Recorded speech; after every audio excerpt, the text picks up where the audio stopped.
ವ್ಯಕ್ತಿ ಏನೇ ಒಂದು ವಸ್ತು ಇದ್ದರೂ ಕೂಡ ಅದನ್ನು ನಿಯಂತ್ರಣನೇ ಇಲ್ಲ ಅಂತಕ್ಕಂಥ ಸ್ಥಿತಿಯಲ್ಲಿ ಸೇವನೆ ಮಾಡೋದು ಒಳ್ಳೆಯ ಲಕ್ಷಣ ಅಲ್ಲ.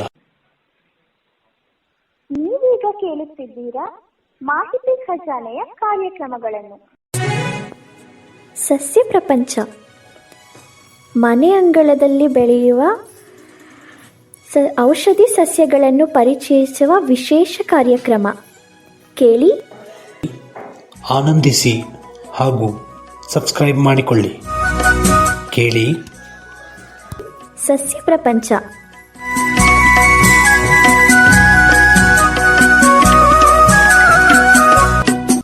ಈ ವಿಡಿಯೋ ನಿಮಗೇನಾದರೂ ಇಷ್ಟವಾದಲ್ಲಿ ಲೈಕ್, ಶೇರ್, ಕಾಮೆಂಟ್ ಮಾಡಿ ಹಾಗೂ ಇನ್ನೂ ಹೆಚ್ಚು ಉಪಯುಕ್ತ ಮಾಹಿತಿಯನ್ನು ನಮ್ಮ ಯೂಟ್ಯೂಬ್ ವಾಹಿನಿಯಿಂದ ಏನಾದರೂ ನಿರೀಕ್ಷಿಸುತ್ತಿದ್ದೀರಾ?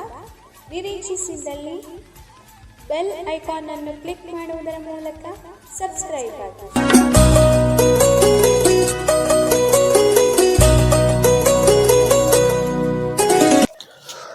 ಪ್ರೀತಿಯ ಕೇಳುಗರೆ, ತಮ್ಮೆಲ್ಲರಿಗೂ ಕೂಡ ಮಾಹಿತಿ ಖಜಾನೆಯ ಸಸ್ಯ ಪ್ರಪಂಚ, ಮನೆಯಂಗಳದಲ್ಲಿ ಬೆಳೆಯುವ ಔಷಧೀಯ ಸಸ್ಯಗಳ ಪರಿಚಯ ಮಾಲಿಕೆಗೆ ಪ್ರೀತಿಯ ಸ್ವಾಗತ. ನಾವು ಕಳೆದ ಸಂಚಿಕೆಯಲ್ಲಿ ನೆಲನೆಲ್ಲಿಯ ಬಗ್ಗೆ ಮಾಹಿತಿಯನ್ನು ತಿಳ್ಕೊಳ್ತಾ ಇದ್ವಿ. ನೆಲನೆಲ್ಲಿಯ ಮಹತ್ವ ಏನು, ಹಾಗೆ ಇದರಿಂದ ಏನೆಲ್ಲ ಆರೋಗ್ಯ ಪ್ರಯೋಜನಗಳಿದೆ ಅಂತಕ್ಕಂಥ ಮಾಹಿತಿಯನ್ನು ತಿಳಿದುಕೊಳ್ತಕ್ಕಂಥ ಪ್ರಯತ್ನವಾಗಿತ್ತು. ಇವತ್ತು ಇದರ ಅಂತಿಮ ಭಾಗವನ್ನು ಕೇಳುವಂಥ ಪ್ರಯತ್ನವನ್ನು ಮಾಡೋಣ. ಬನ್ನಿ, ಹೆಚ್ಚು ತಡ ಮಾಡದೆ ಇವತ್ತಿನ ಸಂಚಿಕೆಯನ್ನು ಪ್ರಾರಂಭ ಮಾಡೋಣ. ಈ ಬೆಳೆಯನ್ನು ಪ್ರಮುಖವಾಗಿ ಉಷ್ಣವಲಯ ಪ್ರದೇಶಗಳಲ್ಲಿ ಬೆಳೀತಕ್ಕಂಥದ್ದನ್ನು ನಾವು ಪ್ರಮುಖವಾಗಿ ಗಮನಿಸ್ತೇವೆ. ಇದರ ಜೊತೆಗೆ ಸಹವರ್ತಿ ಬೆಳೆಯಾಗಿ, ಅಂದರೆ ಒಂದು ಬೆಳೆಯನ್ನು ಹಾಕಿರ್ತಾರೆ ಅಂತ ಇಟ್ಕೊಳ್ಳಿ, ಅದರ ಜೊತೆನೇ ಇದನ್ನು ಕೂಡ ಆಗ್ತಕ್ಕಂಥದ್ದು. ಉದಾಹರಣೆಗೆ ಈಗ ನೆಲದಲ್ಲಿ ಹಾಕಿರ್ತಾರೆ ಅಂತ ಇಟ್ಕೊಳ್ಳಿ, ಅದರ ಜೊತೆಗೆ ಬೆಂಡೆಕಾಯಿ ಹಾಕ್ತಕ್ಕಂಥದ್ದು ಅಥವಾ ಭತ್ತ ಹಾಕ್ತಕ್ಕಂಥದ್ದು. ಈ ರೀತಿ ಮನೆ ಅಂಗಳದಲ್ಲಿ ಬೆಳೆಯೋದಲ್ಲದೆ ಇದನ್ನು ಎಲ್ಲ ಹೊಲ ಗದ್ದೆಗಳಲ್ಲೂ ಕೂಡ ಬೆಳೀತಕ್ಕಂಥದ್ದನ್ನು ನಾವು ಪ್ರಮುಖವಾಗಿ ಗಮನಿಸ್ತೇವೆ. ಇದನ್ನು ಮನೆ ಅಂಗಳದಲ್ಲಿಯೇ ಹೆಚ್ಚಾಗಿ ಬೆಳೀತಕ್ಕಂಥದ್ದನ್ನು ನಾವು ಪ್ರಮುಖವಾಗಿ ಗುರುತಿಸ್ತೇವೆ. ಇನ್ನು ಈ ಸಸ್ಯದ ಬೆಳವಣಿಗೆಯ ಬಗ್ಗೆ ಸ್ವಲ್ಪ ಗಮನ ಹರಿಸಿದಾಗ ನಮಗೆ ಕಂಡು ಬರ್ತಕ್ಕಂಥದ್ದು, ಇದು ಸಹವರ್ತಿ ಬೆಳೆ ಆದರೂ ಕೂಡ ಉಷ್ಣವಲಯದಲ್ಲಿ ಇದನ್ನು ಹೆಚ್ಚಾಗಿ ಬೆಳೆಯಲಾಗುತ್ತೆ. ಇದು ಸುಮಾರು ದಿನಕ್ಕೆ 6 ಗಂಟೆಗಳ ಕಾಲ ಬೆಳೀತಕ್ಕಂಥದ್ದನ್ನು ಗಮನಿಸ್ತೇವೆ. ಇದಕ್ಕೆ ಒಳ್ಳೆಯ ಹವಾಮಾನ ಇರಬೇಕು, ಹಾಗೆ ಬೆಳಕು ಇರಬೇಕು. ಇವೆಲ್ಲವನ್ನ ಚೆನ್ನಾಗಿ ನೋಡಿಕೊಂಡ್ರೆ ಈ ಬೆಳೆ ಅಂತಕ್ಕಂಥದ್ದು, ನೆಲನೆಲ್ಲಿ ಅಂತಕ್ಕಂಥದ್ದು ನಿರಂತರವಾಗಿ ಬೆಳವಣಿಗೆ ಹೊಂದುವುದರ ಮೂಲಕ ನಿಮ್ಮೆಲ್ಲರಿಗೂ ಕೂಡ ಆರೋಗ್ಯ ಭಾಗ್ಯವನ್ನು ಕಲ್ಪಿಸಿಕೊಡ್ತಕ್ಕಂಥದ್ದನ್ನು ನಾವು ಪ್ರಮುಖವಾಗಿ ಗಮನಿಸ್ತೇವೆ. ಪ್ರಮುಖವಾಗಿ 85% ಬೆಳಕಿನ ಪ್ರಮಾಣವನ್ನು ಇದು ಬಯಸ್ತದೆ. ಜೊತೆಗೆ ಮಣ್ಣಿನ ತೇವಾಂಶವನ್ನು ಹಿಡಿದಿಟ್ಟುಕೊಳ್ತಕ್ಕಂತಹ ಶಕ್ತಿಯನ್ನು ಈ ನೆಲನಲ್ಲಿ ಹೊಂದಿರತಕ್ಕಂಥದ್ದನ್ನು ನಾವು ಪ್ರಮುಖವಾಗಿ ಗಮನಿಸ್ತೇವೆ. ಯಾಕಪ್ಪ ಅಂದರೆ ಒಂದು ಬೆಳೆ ಬೆಳೆಯಬೇಕು ಅಂದರೆ ಅದಕ್ಕೆ ನೀರಿನ ಅವಶ್ಯಕತೆ ಇದೆ. ಆ ನೀರಿನ ಅವಶ್ಯಕತೆ ಏನು ಅನ್ನೋದನ್ನು ಅರ್ಥ ಮಾಡಿಕೊಳ್ಳೋದಕ್ಕೆ ಈ ಒಂದು ಗಿಡ ಬಹಳಷ್ಟು ಪ್ರಯೋಜನಕಾರಿಯಾಗುತ್ತೆ. ಔಷಧೀಯ ಸಸ್ಯವಾಗಿ ನಮ್ಮೆಲ್ಲರಿಗೂ ಕೂಡ ಮಾರ್ಗದರ್ಶಿ ಸೂತ್ರವಾಗಿ ನಿಲ್ಲುತ್ತೆ. ಪ್ರಮುಖವಾಗಿ ಇಲ್ಲಿ ವಾರಕ್ಕೆ 2 ಬಾರಿ ನೀರುಣಿಸೋದು ಇಲ್ಲಿ ಬಹಳ ಮುಖ್ಯ ಆಗುತ್ತೆ. ಬೆಳಿಬೇಕು ಅಂದರೆ ವಾರಕ್ಕೆ 2 ಬಾರಿ ನೀವು ನೀರನ್ನು ಹಾಕಲೇಬೇಕು. ಹಾಗೆ ಮಣ್ಣು ತೇವಾಂಶ ಉಳಿಯುವ ಹಾಗೆ ಮಣ್ಣನ್ನು ಹಾಕಬೇಕು. ಇದರಿಂದ ಸಾಕಷ್ಟು ಪ್ರಯೋಜನ ಇರತಕ್ಕಂಥದ್ದನ್ನು ನಾವು ಗಮನಿಸ್ತೇವೆ. ಇನ್ನು ಪ್ರಮುಖವಾಗಿ ರಸಗೊಬ್ಬರವನ್ನು ಬಳಸ್ತಕ್ಕಂಥದ್ದನ್ನು ಪ್ರಮುಖವಾಗಿ ರೂಢಿ ಮಾಡಿಕೊಂಡ್ರೆ ಇನ್ನೂ ಬಹಳ ಮುಖ್ಯ ಅನಿಸುತ್ತೆ. ಇದೇ ಪ್ರಕಾರವಾಗಿ ಒಳಚರಂಡಿ ವ್ಯವಸ್ಥೆ ಇರತಕ್ಕಂತಹ ಪ್ರದೇಶಗಳಲ್ಲಿ ಬೀಜವನ್ನು ಬಿತ್ತನೆ ಮಾಡೋದ್ರ ಮೂಲಕ ಈ ನೆಲನೆಲ್ಲಿಯ ಬಳ್ಳಿಯನ್ನು ಹಬ್ಬಿಸ್ತಕ್ಕಂಥದ್ದನ್ನು ನಾವು ಪ್ರಮುಖವಾಗಿ ಗಮನಿಸ್ತೇವೆ. ಸೊ ಈ ಮೂಲಕ ಒಂದು ಔಷಧೀಯ ಸಸ್ಯ ಪ್ರತಿ ಮನೆಯಲ್ಲಿ ಬೆಳೆಸಿದ್ರೆ ಒಂದಲ್ಲ ಒಂದು ರೀತಿಯಲ್ಲಿ ವೈದ್ಯರ ಸಲಹೆಯ ಮೂಲಕ ಇದು ಪ್ರಯೋಜನಕ್ಕೆ ಬರತಕ್ಕಂಥದ್ದನ್ನು ನಾವು ಪ್ರಮುಖವಾಗಿ ಗಮನಿಸ್ತೇವೆ. ಇನ್ನು ಪ್ರಮುಖವಾಗಿ ನೆನ್ಪಿಟ್ಕೋಬೇಕಾದ ಮತ್ತೊಂದು ಅಂಶ ಏನಪ್ಪ ಅಂದರೆ, ಈ ಸಸ್ಯವನ್ನು ಬೆಳೀತಕ್ಕಂಥವರು ಸೋಂಕು ಉಂಟಾಗದೇ ಇರುವ ರೀತಿಯಲ್ಲಿ ನೋಡ್ಕೋಬೇಕಾಗತ್ತೆ. ಸೋಂಕು ಉಂಟಾದಂತಹ ಎಲೆಯನ್ನು ಕಿತ್ತಾಕೋದ್ರ ಮೂಲಕ ಇದರ ಸಮರ್ಪಕ ಬೆಳವಣಿಗೆಗೆ ನೀವು ಸಹಕಾರವನ್ನು ನೀಡಿದ್ರೆ ಖಂಡಿತವಾಗಲೂ ಇದು ಒಂದು ಪ್ರಯೋಜನಕಾರಿ ಸಸ್ಯ ಆಗೋದರಲ್ಲಿ ಯಾವುದೇ ಅನುಮಾನ ಇಲ್ಲ. ಇನ್ನು ಪ್ರಮುಖವಾಗಿ ಔಷಧೀಯ ಪ್ರಮಾಣಕ್ಕೆ ಬಂದಾಗ ಇಲ್ಲಿ ನಾವು ಗಮನಿಸಬೇಕಾದಂಥ ಅಂಶವನ್ನು ಈಗ ನಾನು ಹೇಳ್ತಾ ಹೋಗ್ತೀನಿ. ಪ್ರಮುಖವಾಗಿ ಇಲ್ಲಿ ನಾವು ಇಡೀ ಸಸ್ಯವನ್ನು ಔಷಧೀಯ ಪ್ರಮಾಣಕ್ಕೆ ನಾವು ಬಳಸ್ತೇವೆ.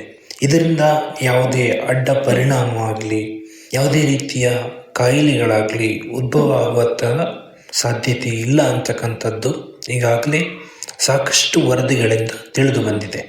ಆದರೂ ಕೂಡ ಒಂದು ಆಹಾರದ ಕರ್ನಾಟಕದಂಥ ಪ್ರದೇಶಗಳಲ್ಲಿ ಒಂದು ಆಹಾರದ ಭಾಗವಾಗಿರ್ತಕ್ಕಂಥದ್ದನ್ನು ನಾವು ಪ್ರಮುಖವಾಗಿ ಗಮನಿಸ್ತೇವೆ. ಇದರ ಮೂಲಕ ನೆಲನೆಲ್ಲಿಯ ಮೂಲಕ ಉಪ್ಪಿನಕಾಯಿಗಳನ್ನು ಈ ರೀತಿಯ ಒಂದು ರೂಪದಲ್ಲಿ ಇದನ್ನು ಬಳಸ್ತಾ ಇರತಕ್ಕಂಥದ್ದನ್ನು ಕೂಡ ನಾವು ಪ್ರಮುಖವಾಗಿ ಗಮನಿಸ್ತೇವೆ. ಇನ್ನು ಇದನ್ನು ಪ್ರಮುಖವಾಗಿ ಕಾಮಾಲೆಯಂತಹ ರೋಗಗಳಲ್ಲಿ ಒಂದು ಮಿಲಿ ಪ್ರಮಾಣದಲ್ಲಿ ಸೇವನೆ ಮಾಡ್ತಕ್ಕಂಥದ್ದು, ಇದರ ಎಲೆಯ ರಸವನ್ನು ಸೇವನೆ ಮಾಡ್ತಕ್ಕಂಥದ್ದು ಒಳ್ಳೆಯದು ಅಂತಕ್ಕಂಥದ್ದು ತಜ್ಞರು ಹೇಳ್ತಕ್ಕಂತಹ ಅಭಿಪ್ರಾಯ. ಆದರೆ ಒಂದು ಗಮನದಲ್ಲಿಟ್ಕೊಳ್ಳಿ, ಯಾವುದೇ ಪ್ರಯೋಗವನ್ನು ಮಾಡೋದಕ್ಕೆ ಹೋದಾಗ ನಾವು ವೈದ್ಯರ ಸಲಹೆಯನ್ನು ಪಡ್ಕೊಳ್ಳೋದು ಇಲ್ಲಿ ಬಹಳ ಮುಖ್ಯ ಆಗುತ್ತೆ. ಇನ್ನು ಇದರಿಂದ ಯಾವೆಲ್ಲ ಅಡ್ಡ ಪರಿಣಾಮಗಳು ಬರ್ಬೋದು ಅಂತಕ್ಕಂಥದ್ದನ್ನು ನೋಡೋದಾದರೆ ಪ್ರಮುಖವಾಗಿ ವಾಕರಿಕೆ, ಗ್ಯಾಸ್ಟ್ರಿಕ್ ಸಮಸ್ಯೆಗಳು, ಜಠರದ ಸಮಸ್ಯೆಗಳು, ಹೊಟ್ಟೆ ನೋವು, ಈ ರೀತಿಯ ಸಮಸ್ಯೆಗಳು ಅಪರೂಪದ ಕೆಲವು ವ್ಯಕ್ತಿಗಳಲ್ಲಿ ಬರ್ತಕ್ಕಂಥ ಸಾಧ್ಯತೆ ಇದೆ. ಸೊ ಹಾಗಾಗಿ ಈ ಬಗ್ಗೆ ವೈದ್ಯರ ಬಳಿ ಸೂಕ್ತವಾದ ಮಾಹಿತಿಯನ್ನು ತೆಗೆದುಕೊಂಡು ಬಳಸ್ತಕ್ಕಂಥದ್ದು, ಎಲೆಗಳನ್ನೆಲ್ಲ ಬಳಸ್ತಕ್ಕಂಥ ಸಂದರ್ಭದಲ್ಲಿ ಈ ಮಾಹಿತಿಗಳನ್ನು ತಿಳ್ಕೊಳ್ಳೋದು ಬಹಳ ಮುಖ್ಯ ಆಗುತ್ತೆ ಸ್ನೇಹಿತರೆ. ಇನ್ನು ಪ್ರಮುಖವಾಗಿ ಗರ್ಭಿಣಿಯರು ಹಾಗೆಯೇ ಶಿಶುವಿಗೆ ಹಾಲು ಉಣಿಸ್ತಕ್ಕಂತಹ ಮಹಿಳೆಯರು ಈ ಬಗ್ಗೆ ಗಮನವಹಿಸೋದು ಬಹಳ ಮುಖ್ಯ ಆಗುತ್ತೆ. ಇಲ್ಲಿನ ಕೆಲವು ಸಂಯೋಜಕ ಅಂಶಗಳು ಗರ್ಭಪಾತದಂತಹ ಸಮಸ್ಯೆಗಳಿಗೆ ತಮ್ಮನ್ನು ಒಡ್ಡುವಂತಹ ಸಾಧ್ಯತೆ ಇದೆ. ಹಾಗಾಗಿ ಗರ್ಭಿಣಿಯರು ಮತ್ತು ಮಗುವಿಗೆ ಹಾಲುಣಿಸ್ತಕ್ಕಂಥವರು ತಾಯಂದಿರು ಏನಿರ್ತಾರೆ ಅವರು ಸಂಪೂರ್ಣವಾಗಿ ನೆಲನೆಲ್ಲಿ ಸೇವನೆಯನ್ನು ನಿಲ್ಲಿಸಬೇಕಾಗುತ್ತೆ. ಇದರಿಂದ ಮಗುವಿನ ಮೇಲೂ ಕೂಡ ಪರಿಣಾಮ ಬೀರ್ತಕ್ಕಂಥ ಸಾಧ್ಯತೆ ಇರುತ್ತೆ. ಹಾಗಾಗಿ ಈ ಬಗ್ಗೆ ಗಮನವಹಿಸ್ತಕ್ಕಂಥದ್ದು ಬಹಳ ಮುಖ್ಯ ಆಗುತ್ತೆ. ಇನ್ನು ಪ್ರಮುಖವಾಗಿ ಸಕ್ಕರೆ ಕಾಯಿಲೆ ಇರತಕ್ಕಂಥವರು ಇದನ್ನು ಎಚ್ಚರಿಕೆಯಿಂದ ಬಳಸಬೇಕಾಗುತ್ತೆ. ಇದು ಕೂಡ ಸಕ್ಕರೆ ಮಟ್ಟವನ್ನು ಕಡಿಮೆ ಮಾಡ್ತಕ್ಕಂತಹ ಒಂದು ಔಷಧೀಯ ಪ್ರಮಾಣವನ್ನು ಹೊಂದಿರುತ್ತೆ. ಹಾಗಾಗಿ ಈ ಔಷಧಿಗಳನ್ನು ತೆಗೆದುಕೊಳ್ತಾ ಇರ್ತಕ್ಕಂಥವ್ರು, ಅಂದರೆ ಸಕ್ಕರೆ ಕಾಯಿಲೆ ಮಧುಮೇಹಕ್ಕೆ ಔಷಧಿಯನ್ನು ಯಾರು ತೆಗೆದುಕೊಳ್ತಾ ಇರ್ತಾರೆ ಅಂಥವರು ವೈದ್ಯರ ಮೇಲ್ವಿಚಾರಣೆಯೊಂದಿಗೆ ಇದನ್ನು ಸೇವನೆ ಮಾಡೋದು, ಹಾಗೆ ನಿರಂತರವಾಗಿ ಅಂದರೆ ವಾರಕ್ಕೊಮ್ಮೆ ಆದರೂ ನಿಮ್ಮ ಶುಗರ್ ಲೆವೆಲನ್ನು ಪರಿಶೀಲಿಸಿಕೊಳ್ಳೋದು ಕೂಡ ಇಲ್ಲಿ ಬಹಳ ಮುಖ್ಯ ಆಗುತ್ತೆ. ಇನ್ನು ಪ್ರಮುಖವಾಗಿ ಗಮನಿಸಬೇಕಾದಂಥ ಮತ್ತೊಂದು ಅಂಶ ಏನಪ್ಪ ಅಂದರೆ, ಇದನ್ನು ಯಕೃತ್ತಿನ ರಕ್ಷಕ ಅಂತ ಹೇಳಿದ್ರೂ ಕೂಡ ಯಕೃತ್ತಿನಲ್ಲಿ ಕಿಣ್ವಗಳು ಏರಿಕೆ ಆಗೋದ್ರಿಂದ ಇದನ್ನು ಹೆಚ್ಚಿನ ಪ್ರಮಾಣದಲ್ಲಿ ಸೇವನೆ ಮಾಡೋದಕ್ಕೆ ಹೋಗಬಾರ್ದು. ಅಂದರೆ ಯಾವುದೇ ಒಬ್ಬ ವ್ಯಕ್ತಿ ಏನೇ ಒಂದು ವಸ್ತು ಇದ್ದರೂ ಕೂಡ ಅದನ್ನು ನಿಯಂತ್ರಣನೇ ಇಲ್ಲ ಅಂತಕ್ಕಂಥ ಸ್ಥಿತಿಯಲ್ಲಿ ಸೇವನೆ ಮಾಡೋದು ಒಳ್ಳೆಯ ಲಕ್ಷಣ ಅಲ್ಲ. ಹಾಗಾಗಿ ಎಲ್ಲ ಸಸ್ಯದ ಪ್ರಪಂಚಗಳನ್ನು ಅಂದರೆ ಎಲ್ಲ ಔಷಧೀಯ ಸಸ್ಯಗಳನ್ನು ಮಿತವಾಗಿ ಬಳಸೋದ್ರಿಂದ ಯಾವುದೇ ಸಮಸ್ಯೆ ಇರಲ್ಲ.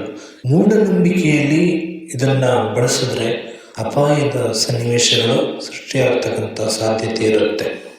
ಇನ್ನು ಮಾನವನ ದೇಹದಲ್ಲಿ ಇರತಕ್ಕಂತಹ ಕೆಲವು ಕಿಣ್ವಗಳು ತಮ್ಮದೇ ಆದಂತಹ ರೀತಿಯಲ್ಲಿ ಕಾರ್ಯನಿರ್ವಹಿಸ್ತವೆ.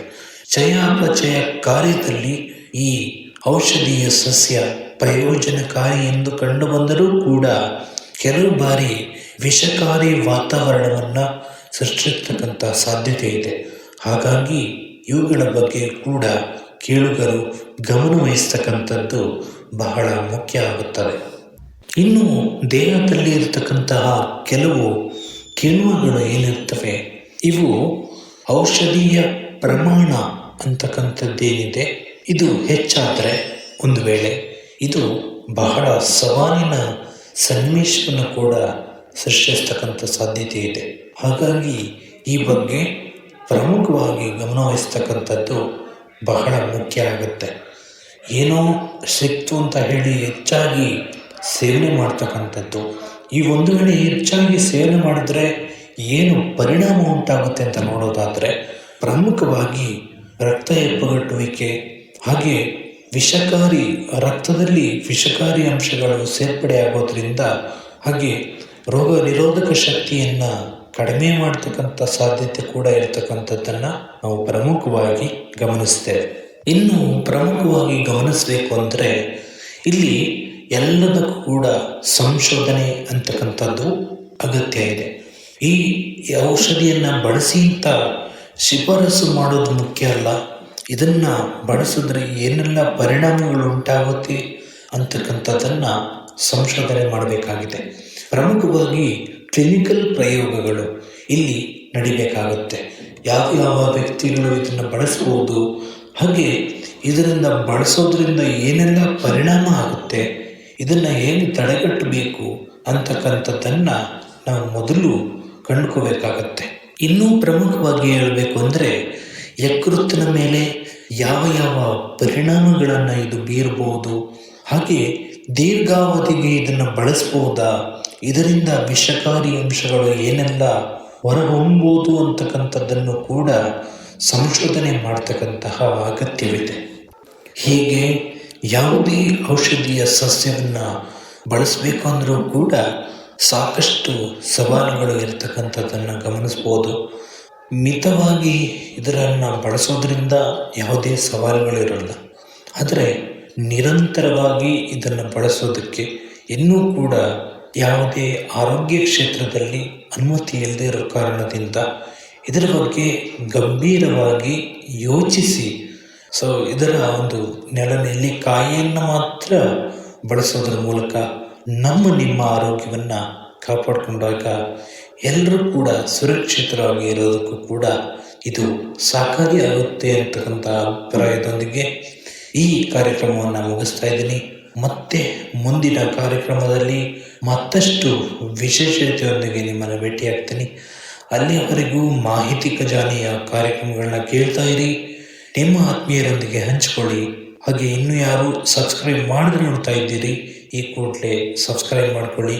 ಹಾಗೆ ಕರೆಂಟ್ ಸೆಟ್ಟಿಂಗಲ್ಲಿ ಆಲ್ ಅಂತ ಸೆಲೆಕ್ಟ್ ಮಾಡ್ಕೊಳ್ಳಿ ಅಂತ ಹೇಳ್ತಾ ಕೊನೆಯದಾಗಿ ಒಂದು ಪ್ರಕಟಣೆ ಏನಪ್ಪ ಅಂದರೆ, ನಿಮಗೆಲ್ಲರಿಗೂ ಕೂಡ ರಸಪ್ರಶ್ನೆ ಕಾರ್ಯಕ್ರಮವನ್ನು ನಡೆಸಬೇಕು ಅಂತಕ್ಕಂತಹ ಆಸಕ್ತಿ ಇದ್ದರೆ ನೀವು ನಿಮ್ಮ ಪ್ರಶ್ನೆ ಮತ್ತು ಉತ್ತರಗಳನ್ನು ಧ್ವನಿ ಮುದ್ರಿಸುವುದರ ಮೂಲಕ ನಮಗೆ ಕಳಿಸ್ಕೊಡ್ಬೋದು. ನಮ್ಮ ಸಂಖ್ಯೆ 8317439148. ಈ ಸಂಖ್ಯೆಗೆ ನಿಮ್ಮ ಧ್ವನಿ ಮುದ್ರಣಗಳು ಬಂದಲ್ಲಿ ನಾವು ಅದನ್ನು ಕೂಡ ಮುಂದಿನ ದಿನಗಳಲ್ಲಿ ಪ್ರಸಾರ ಮಾಡ್ತಕ್ಕಂಥ ಪ್ರಯತ್ನವನ್ನು ಮಾಡ್ತೀವಿ. ಪ್ರಸಾರಕ್ಕೆ ಯೋಗ್ಯವಾದಂತಹ ಪ್ರಶ್ನೋತ್ತರಗಳಿಗೆ ಮಾತ್ರವೇ ನಾವು ಅವಕಾಶವನ್ನು ಕಲ್ಪಿಸ್ಕೊಡ್ತೀವಿ. ಸ್ಪರ್ಧಾತ್ಮಕ ಪರೀಕ್ಷೆಯ ದೃಷ್ಟಿಕೋನದಿಂದ ನೀವು ಪ್ರಶ್ನೋತ್ತರಗಳನ್ನು ಸಿದ್ಧತೆ ಮಾಡೋದು ಬಹಳ ಮುಖ್ಯ ಆಗುತ್ತೆ ಸ್ನೇಹಿತರೆ. ಎಲ್ರಿಗೂ ಒಳ್ಳೆಯದಾಗಲಿ. ಜೈ ಹಿಂದ್.